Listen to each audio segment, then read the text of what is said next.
Tie அடிச்சுப்பீங்க. எனக்கு முடி ஃபுல்லாக நரைச்சிட்டு, அதனால் நானும் டை அடிச்சிருக்கேன்.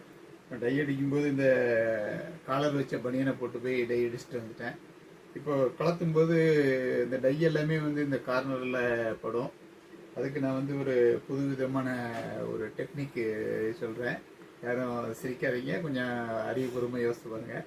இப்படி வேண்டாத ஒரு துணியை ஒன்று எடுத்துக்கோங்க. பழைய துணியை எடுத்து தலையில் இப்படி போட்டு இப்படி ஒரு சின்ன ஒரு நாட் மாதிரி போட்டுக்கோங்க. ஃபுல்லாக மூஞ்சி ஃபுல்லாக கவர் பண்ணிடாதீங்க.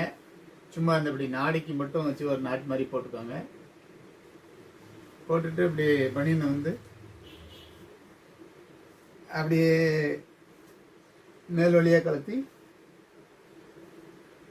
நாட்டை இப்படி ஈஸியாக கலத்திடலாம். இப்போ பார்த்தீங்கன்னா பனியனில் காலரில் வந்து உங்களுக்கு வந்து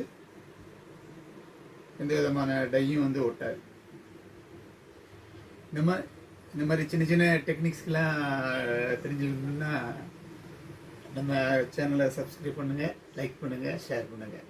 தேங்க்யூ.